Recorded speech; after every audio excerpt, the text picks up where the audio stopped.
Halo semuanya, apa kabar? Selamat malam Jumat dan selamat datang di Osram. Kenalin, nama aku Dara. Aku akan cerita pengalaman horor aku ngekos selama sekolah di Kudus. Aku pindah ke Kudus pada Juli tahun 2008 untuk sekolah dan tinggal di sebuah kos-kosan. Kos-kosan aku itu lokasinya di Kecamatan Kota, Kabupaten Kudus. Sebelum masuk kos, aku nggak tahu kalau ternyata kos-kosan aku itu bekas pabrik jamu. Jadi taunya setelah beberapa bulan aku ngekos di sana. Kos aku itu bentuknya persegi, yang bagian tengahnya ada lapangan yang cukup gede dan biasanya digunakan untuk jemur pakaian anak-anak kos. Di sana ada 25 kamar, namun ada 5 kamar yang sengaja dikosongin. Ada yang digunakan untuk gudang dan ada yang memang sengaja dibiarkan kosong. Dan sampai sekarang aku nggak tahu kamar kosong itu digunakan untuk apa. Nah, saat pertama kali masuk ke kos, aku milih kamar di dekat kamar mandi. Maksudnya sih biar kalau aku pipis malam-malam nggak usah jauh-jauh. Saat itu aku sekamar dengan teman, sebut aja namanya Piti. Pada hari pertama aku masuk kos, aku tuh nggak bisa tidur sampai pukul 1 pagi. Padahal besoknya aku harus ikut masa orientasi siswa dan harus berangkat pagi banget. Nah, malam itu tuh aku coba tidur, tapi tetap aja nggak bisa. Hingga akhirnya aku masih terjaga sampai pukul 3 pagi. Saat itu aku ngerasa gerah dan pengen mandi, dan aku memutuskan untuk mandi. Nah, saat aku masuk ke kamar mandi, baru aja mandi beberapa detik, ada suara orang jalan sambil nyeret-nyeret sendal.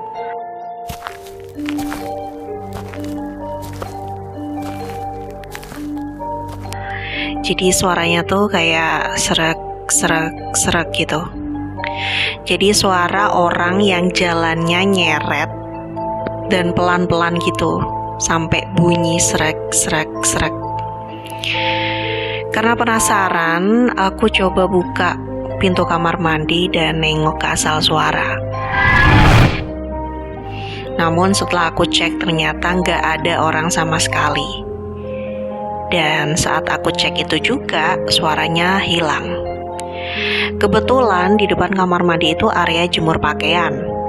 Nah, saat itu gak banyak orang yang ngejemur pakaian, karena di area kamar yang aku tempatin itu kebanyakan diisi sama siswa-siswa baru. Jadi mereka belum sampai nyuci gitu, karena rata-rata baru datang sorenya itu. Terus karena nggak ada sesuatu yang aneh, akhirnya aku lanjut lagi mandi. Tapi pas aku masuk ke kamar mandi, suara orang jalan sambil nyeret sandal tuh terdengar lagi. Nah, aku pikir ya udahlah, paling anak kos mungkin mau ke kamar mandi juga. Namun suaranya makin lama kok makin deket gitu. Akhirnya aku buka lagi pintu kamar mandi, dan aku lihat di area jemur gak ada siapapun, dan suara itu pun hilang lagi. Aku udah mulai was-was, dan benar aja saat aku tutup pintu kamar mandi, suara itu kedengaran lagi. Pikiran aku saat itu udah kemana-mana. Satu hal yang terlintas, yaitu sosok suster ngesot. Aku nggak tahu kenapa aku kepikiran suster ngesot. Tapi ketika mendengar suara itu, tiba-tiba aja gitu teringat sosok suster ngesot.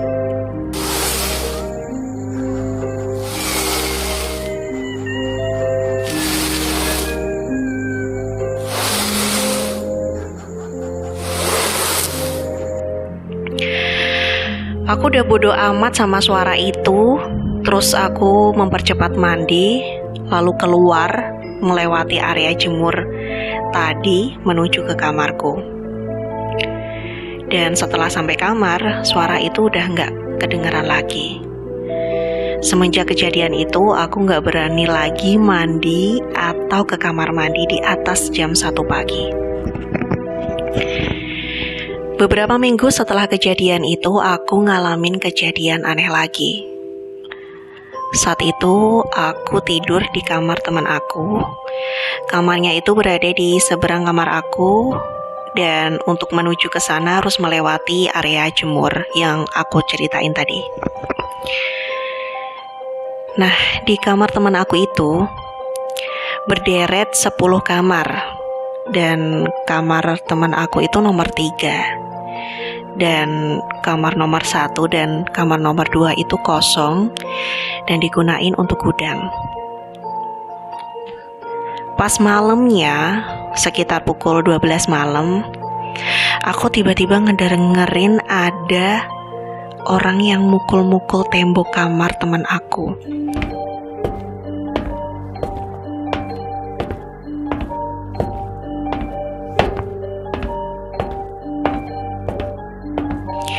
Suaranya tuh kayak dok, dok, dok gitu. Nah, akhirnya penasaran dan kita tuh nyariin asal suara itu. Dan ternyata suaranya itu berasal dari gudang di samping kamar teman aku.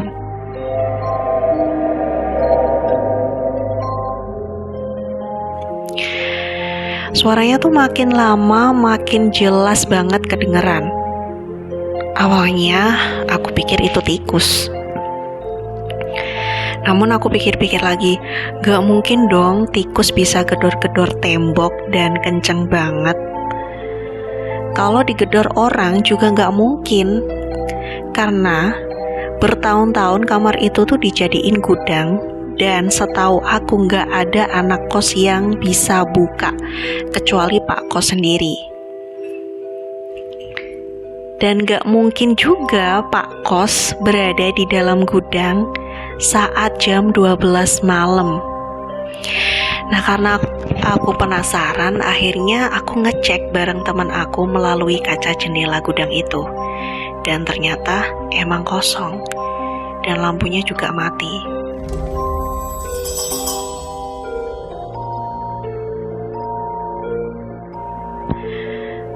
Setelah ngecek, aku balik lagi ke kamar teman aku dan gedoran tembok itu terdengar lagi. Dok, dok, dok berkali-kali. Akhirnya aku beraniin diri, gedor balik. Lalu, nah ini yang bikin merinding sih. Ada sautan gedoran dari gudang tadi gitu. Jadi dibales gitu. Bales gedor. Tapi karena udah malam dan kami udah ngantuk banget, akhirnya kami memutuskan untuk tidur. Dalam tidur, aku mimpi didatengin sosok perempuan penghuni gudang itu dan bilang kalau aku gak boleh tidur di kamar teman aku itu.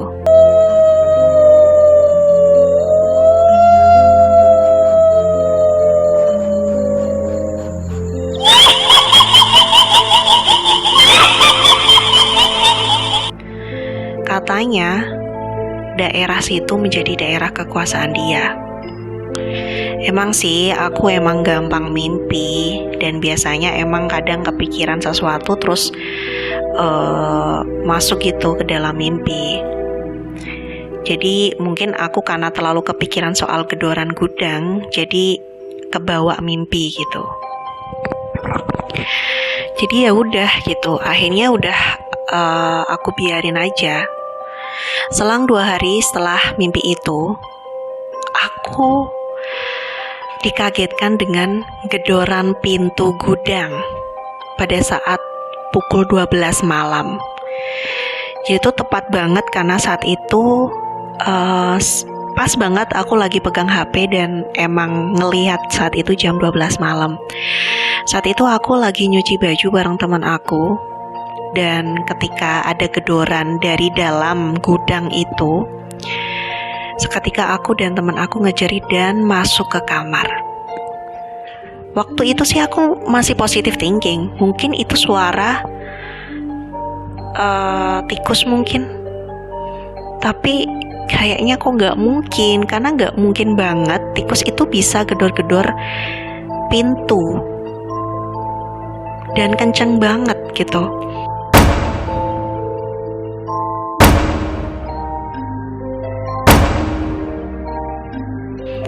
Akhirnya ya udahlah gitu, kita biarin aja dan kita masuk kamar terus langsung tidur. Aku pikir emang mungkin emang waktunya nggak tepat ya, karena waktunya tidur tapi kita malah nyuci baju. Namun yang pasti di dalam gudang itu jelas-jelas nggak ada orang sama sekali. Nah, setelah kejadian itu, aku nggak pernah ngalamin kejadian horor lagi. Hingga memasuki masa akhir sekolah. Tepatnya sebelum aku ujian sekolah. Nah, pas aku kelas 3 itu, aku udah pindah kamar. Dulu waktu kelas 1, kelas 2 berada di bagian barat. Dan sekarang berada di bagian timur, di blok timur. Dan di blok timur itu memang kebanyakan diisi sama siswi kelas 3.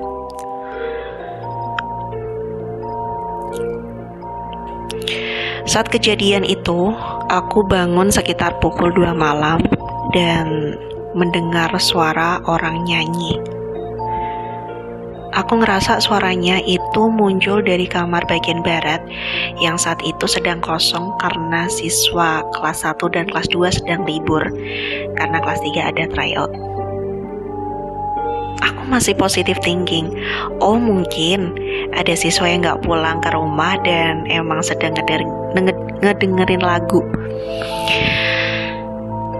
Tapi aku pikir-pikir, kenapa mereka dengerin lagu lawas ya? Karena lagunya tuh tahun 70-an.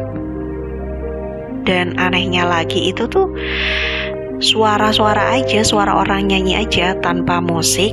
Dan anehnya penyanyinya tuh ngulang ref berkali-kali sampai aku hafal. Suara itu tuh kedengeran sampai setengah jam. Karena aku udah mulai ngerasa gak beres, aku akhirnya bangunin teman aku. Mula-mula dia sih gak dengar ada suara. Namun aku udah ngeyakinin dia dan minta dia untuk dengerin baik-baik, dan emang kedengeran. Karena udah terlalu lama dan si mbaknya itu masih nyanyi, akhirnya aku memutuskan untuk tetap keluar kamar. Karena udah kebelet pipis dan mau wudhu juga karena mau sholat tahajud. Dan saat keluar kamar itulah aku otomatis ngelihat kamar yang menjadi sumber suara itu tadi. Karena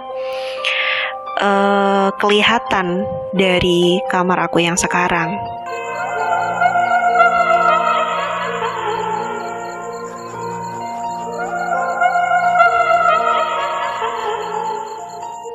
Jaraknya sekitar 100 meter. Seperti yang aku ceritain tadi, kalau di tengah-tengah kosan itu ada lapangan yang biasanya digunain untuk jemur, olahraga gitu. Waktu gue lihat di situ emang bener kamarnya tuh lampunya mati. Namun aku fokus wudhu dan kemudian balik lagi ke kamar. Saat balik ke kamar, suaranya tuh masih kedengeran. Dan baru hilang setelah aku sholat tahajud. Aku tuh masih penasaran sebenarnya siapa sih yang nyanyi malam itu. Setelah aku cek, sama Pak Kos, sama teman-teman yang lain tuh di area barat tuh udah nggak ada anak lagi. Siswa-siswa tuh udah pulang semua karena mereka libur selama 1 minggu. Karena aku masih penasaran banget, akhirnya aku ngajak adik kelas aku yang bisa ngelihat makhluk halus untuk cari tahu kejadian itu. Dan saat dia datang ke kos, dia bilang kalau emang tadi malam tuh ada hantu penghuni kos yang nyanyi.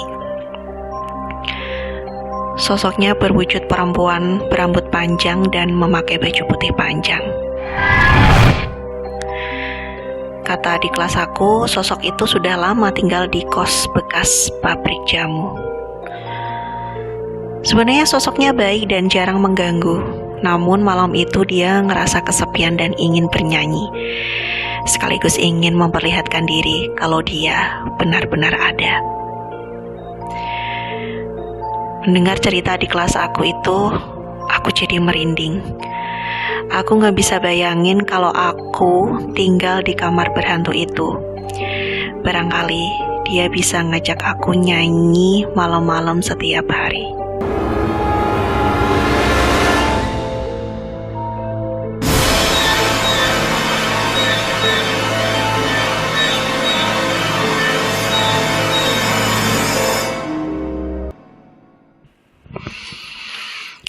Oke, segitu aja ceritanya. Makasih ya udah dengerin cerita aku sampai akhir. See you next time. Bye.